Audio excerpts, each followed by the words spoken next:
दोस्तों, आज की वीडियो में हम सामान्य विज्ञान से रिलेटेड इम्पोर्टेंट 20 क्वेश्चन डिटेल में डिस्कशन करेंगे। यह सामान्य विज्ञान की सीरीज का पार्ट 13 है, जो कि आपके आने वाले railway, NTPC, group D, SSC, CGL, CHSL, bank PO व अन्य प्रतियोगी परीक्षा हेतु हेल्पफुल है।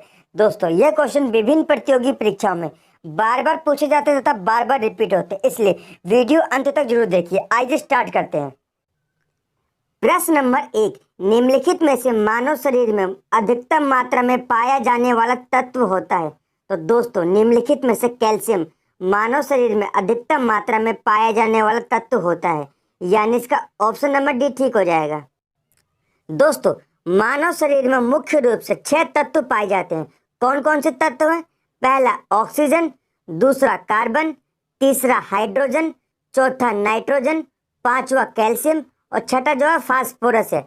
अगर इनकी प्रतिशत की बात की जाए तो मानव शरीर के भार का लगभग 65% जो होता है ऑक्सीजन होता है, दूसरे स्थान पर कार्बन होता है जो कि 18% होता है, तीसरे स्थान पर हाइड्रोजन जो कि मानव शरीर के भार का 10% होता है, चौथे स्थान पर नाइट्रोजन जो कि 3% होता है, कैल्शियम यह 1.4% होता है, जबकि छठे स्थान पर फास्फोरस होता है जो कि 1.1% होता है। नेक्स्ट क्वेश्चन, प्रश्न नंबर 2, पसीने का मुख्य उपयोग है। दोस्तों, पसीने का मुख्य उपयोग है शरीर का ताप नियंत्रण करने में, यानी इसका ऑप्शन नंबर इसका ठीक हो जाएगा। आइए दोस्तों, इस क्वेश्चन से रिलेटेड इंपॉर्टेंट फैक्ट डिटेल में जानते हैं। मानवों में पसीने का मुख्य उपयोग शरीर का ताप नियंत्रण रखने में होता है। गर्मी के मौसम में हमारे शरीर में पसीना अधिक निकलता है। पंखा चलाने पर यह पसीना तेजी से वाष्पीकृत होता है, जिससे शरीर में ठंडक उत्पन्न होती है। त्वचा से पसीने के वाष्पित होने से ठंडक का अनुभव होता है। नेक्स्ट क्वेश्चन, प्रश्न नंबर 3, जब किसी बोतल में पानी भर उसे जमने दिया जाता है तो बोतल टूट जाती है, क्योंकि दोस्तों, अगर किसी बोतल में पानी भरकर उसे जमा दिया जाए तो बोतल टूट जाती है। कारण यह है कि जो पानी होता है बर्फ में बदल जाता है और बर्फ में बदलने के बाद उसका आयतन बढ़ जाता है, इसलिए वो बोतल टूट जाती है, यानी पानी जमने पर फैलता है। ऑप्शन नंबर इसका 1 ठीक हो जाएगा। आइए दोस्तों, इस क्वेश्चन से रिलेटेड इंपॉर्टेंट है डिटेल में जानते हैं। जब किसी बोतल में पानी भरा जाता है तो उसमें बर्फ के जमने पर बोतल टूट जाती है, क्योंकि 0 डिग्री सेल्सियस पर जब पानी बर्फ के रूप में परिवर्तित होता है तो यह जम जाता है और जमने पर पानी का आयतन बढ़ जाता है, इसलिए आंतरिक दबाव सीमा के अधिक होने पर बोतल टूट जाती है। नेक्स्ट क्वेश्चन, प्रश्न नंबर 4, साबुनों के तुलना में डिटर्जेंटों का लाभ है।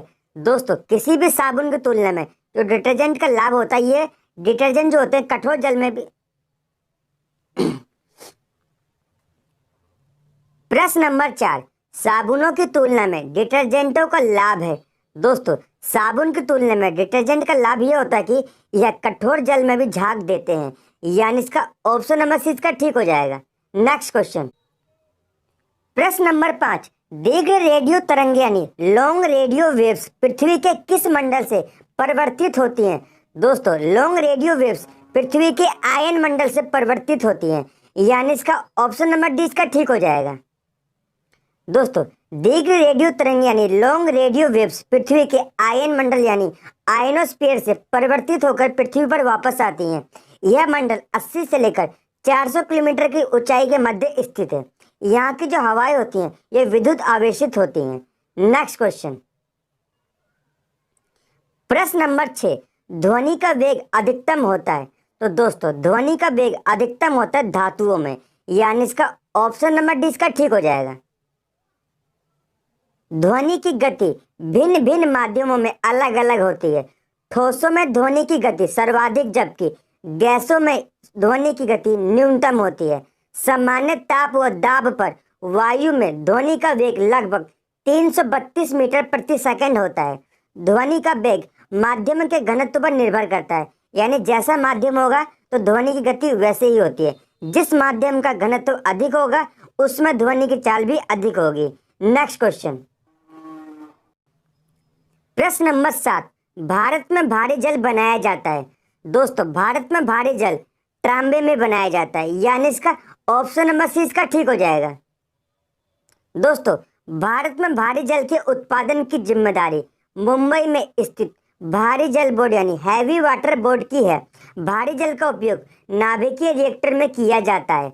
हैवी वाटर बोर्ड के अंतर्गत 7 भारी जल संयंत्र संचालित होते हैं। कौन कौन से?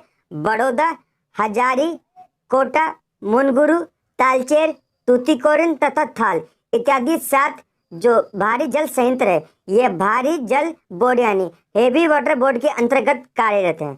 नेक्स्ट क्वेश्चन,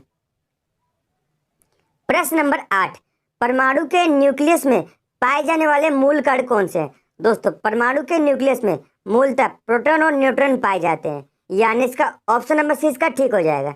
नेक्स्ट क्वेश्चन, प्रश्न नंबर 9, पुदीना के निम्नलिखित भागों में से किस एक में तेल का अधिकतम प्रतिशत पाया जाता है? तो दोस्तों, पुदीना के पत्तियों में तेल का अधिकतम मात्रा पाया जाता है, यानी इसका ऑप्शन नंबर डी इसका ठीक हो जाएगा। दोस्तों, पुदीना अर्क यानी मेथाल तेल मुख्यतः पुदीना की पत्तियों के भाप आसवन यानी स्टीम डिस्टिलेशन द्वारा प्राप्त किया जाता है। पुदीना का वैज्ञानिक नाम क्या है? दोस्तों, पुदीना का वैज्ञानिक नाम है मेंथा आर्वेंसिस। दोस्तों, इस क्वेश्चन से इतने इंपॉर्टेंट फैक्ट बन सकते थे। प्रश्न नंबर 10, उद्योगों में निम्नलिखित सूक्ष्म जीवों में से कौन सा एक प्रकार व्यापक रूप से उपयोग में लाया जाता है? तो दोस्तों, उद्योगों में जीवाणु, सूक्ष्म शैवाल और कवक यह सभी व्यापक रूप से उपयोग में लाए जाते हैं, यानी इसका ऑप्शन नंबर डी इसका ठीक हो जाएगा। दोस्तों, उद्योगों में जीवाणु, सूक्ष्म शैवाल तथा कवक तीनों ही व्यापक रूप से उपयोग में लाए जाते हैं। जीवाणुओं का उपयोग दूध से दही के निर्माण में, गन्ने के रस से सिरका बनाने के निर्माण में किया जाता है, जबकि कवकों का उपयोग पनीर, डबल रोटी उद्योग एवं अल्कोहल निर्माण में किया जाता है। नेक्स्ट क्वेश्चन, प्रश्न नंबर 11, धान के पौधे उगाने की डेपाक विधि विकसित हुई थी। तो दोस्तों, जो डेपाक विधि थी धान के उगाने की यह फिलीपींस में विकसित हुई थी, यानी इसका ऑप्शन नंबर सी इसका ठीक हो जाएगा। दोस्तों, धान के पौधे उगाने की डेपाक विधि यह फिलीपींस में विकसित हुई थी। दोस्तों, फिलीपींस की राजधानी मनीला है। बात करते भारत में विकसित प्रथम बोनी धान की किस्म का क्या नाम था? तो दोस्तों, भारत में विकसित प्रथम बोनी धान की जो किस्म थी उसका नाम था जया, जो कि चावल अनुसंधान निदेशालय द्वारा विकसित की गई। प्रश्न नंबर 12, आर्द्र सल्फर डाइऑक्साइड का विरंजन क्रिया का कारण क्या है? तो दोस्तों, आर्द्र सल्फर डाइऑक्साइड का जो विरंजन क्रिया होती है उसका कारण है उसका ऑक्सीकरण गुणधर्म, यानी इसका ऑप्शन नंबर सी इसका ठीक हो जाएगा। नेक्स्ट क्वेश्चन, प्रश्न नंबर 13, लीवर प्लूक निम्नलिखित में से किसकी पित्तवाहिनी में रहता है? तो दोस्तों, लीवर प्लूक या भेड़ की पित्तवाहिनी में रहता है, यानी इसका ऑप्शन नंबर सी इसका ठीक हो जाएगा। दोस्तों, लीवर प्लूक यानी यकृत कृमि यह भेड़, बकरी तथा सुअर आदि के यकृत की पित्त नलिका यानी बाइल डक्ट में पाया जाने वाला चपटा कृमि होता है। यकृत कृमि एक द्विलिंगी जंतु है जिसमें क्रॉस फर्टिलाइजेशन होता है। नेक्स्ट क्वेश्चन, प्रश्न नंबर 14, कार्बन डेटिंग निम्न की आयु निर्धारण हेतु प्रयुक्त होती है। तो दोस्तों, जो कार्बन डेटिंग होती है यह जीवाश्म की आयु निर्धारण हेतु प्रयुक्त होती है, यानी इसका ऑप्शन नंबर इसका ठीक हो जाएगा। दोस्तों, यूरेनियम लेड विधि द्वारा सर्व प्राचीन सेल समूह की आयु आंकी जाती है। इस विधि द्वारा कार्बन डेटिंग द्वारा जीवाश्मों, मृत पेड़ पौधे आदि की आयु का अंकन किया जाता है। नेक्स्ट क्वेश्चन, प्रश्न नंबर 15, जलाशयों में यूट्रिफिकेशन होता है। दोस्तों, जलाशयों में यूट्रिफिकेशन होता है नाइट्रोजिनस पोषक तत्व एवं आर्थोफॉस्फेट की अधिकता के कारण, यानी इसका ऑप्शन नंबर डी इसका ठीक हो जाएगा। दोस्तों, आप सभी ने झील या तालाबों में पानी की सतह के ऊपर जो हरे रंग का जो लेयर देखी होगी उसे यूट्रिफिकेशन कहते हैं। यह बेसिकली कार्य करता है जो पानी के अंदर ऑक्सीजन जो लेयर होती है यानी ऑक्सीजन घुली हुई होती है उसको समाप्त कर देता है, जिससे जलीय जीव मर जाते हैं। आइए इस क्वेश्चन से रिलेटेड इंपॉर्टेंट फैक्ट डिटेल में जानते हैं। दोस्तों, यूट्रिफिकेशन वह प्रक्रिया है जिसके द्वारा किसी जलाशय में पोषक तत्वों का सांद्रण उच्च स्तर पर पहुंच जाता है। विशेषकर फास्फेटों एंड नाइट्रेटों की सांद्रता बढ़ जाती है। इनसे जलाशयों में शैवालों की वृद्धि अत्यधिक हो जाती है। यूट्रिफिकेशन प्राकृतिक और मानवीय दोनों तरीके से हो सकता है। नेक्स्ट क्वेश्चन, प्रश्न नंबर 16, भारत में परमाणु ऊर्जा की दीर्घकालीन संभावना देश में किसके भंडारों पर निर्भर करती है? दोस्तों, भारत में जो परमाणु ऊर्जा की दीर्घकालीन संभावना है यह देश में थोरियम के भंडारण पे निर्भर करती है। यानी जितना भी थोरियम हमारे पास होगा उतना ही ज्यादा हम भारत में परमाणु ऊर्जा का विकास कर सकते हैं। दोस्तों, ये थोरियम जो होता है ये प्रदूषण बहुत ही कम मात्रा में उत्पन्न करता है, इसलिए फ्यूचर में इसका प्रयोग बढ़ जाएगा। नेक्स्ट क्वेश्चन, प्रश्न नंबर 17, निम्नलिखित में से कौन सा जानवर रेशे को अच्छी तरह नहीं पचा पाता है? तो दोस्तों, निम्नलिखित में से पिग जो होता है यानी सुअर, यह रेशे को अच्छी तरह नहीं पचा पाता है, यानी इसका ऑप्शन नंबर डी इसका ठीक हो जाएगा। दोस्तों, पिग एक सर्वाहारी जंतु है जो कि रेशे यानी फाइबर्स को अच्छी तरह नहीं पचा पाता है, जबकि अन्य विकल्पों में जैसे बकरी, गाय, हाथी इत्यादि ये रूमिनेंट एनिमल है, ये रेशे को अच्छी तरह पचा पाते हैं।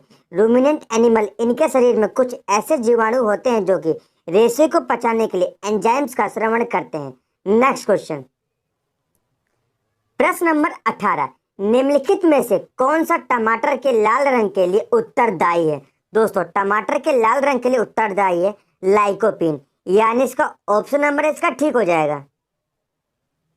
दोस्तों, लाइकोपीन यह एक कैरोटीन तथा कैरोटीनॉइड पिगमेंट होता है। लाइकोपीन ही टमाटर के लाल रंग के लिए उत्तरदायी होता है। नेक्स्ट क्वेश्चन,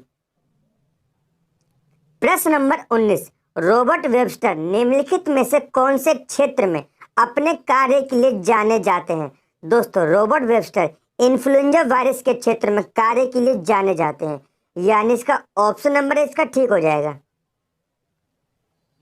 दोस्तों, रॉबर्ट वेबस्टर न्यूजीलैंड के वैज्ञानिक थे। उन्होंने वर्ष 1957 में जंतु तथा मनुष्य में होने वाले इन्फ्लुएंजा के लिए एक प्रकार के वायरस की उत्तरदायी होने की बात कही। यानी इन्होंने बताया कि जो इन्फ्लुएंजा होता है ये वायरस के कारण होता है।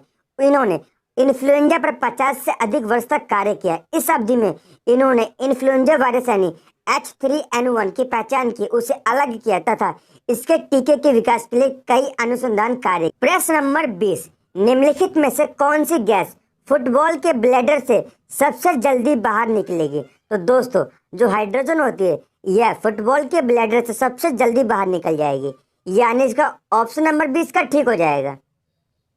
दोस्तों, हाइड्रोजन की खोज 1766 ईस्वी में की गई थी। इसका एटॉमिक नंबर 1 होता है। इसका जो मेल्टिंग पॉइंट है -259.16 डिग्री सेल्सियस होता है। इसे H से दर्शाया जाता है। दोस्तों, आज की वीडियो से इतने इंपॉर्टेंट क्वेश्चन बन सकते हैं।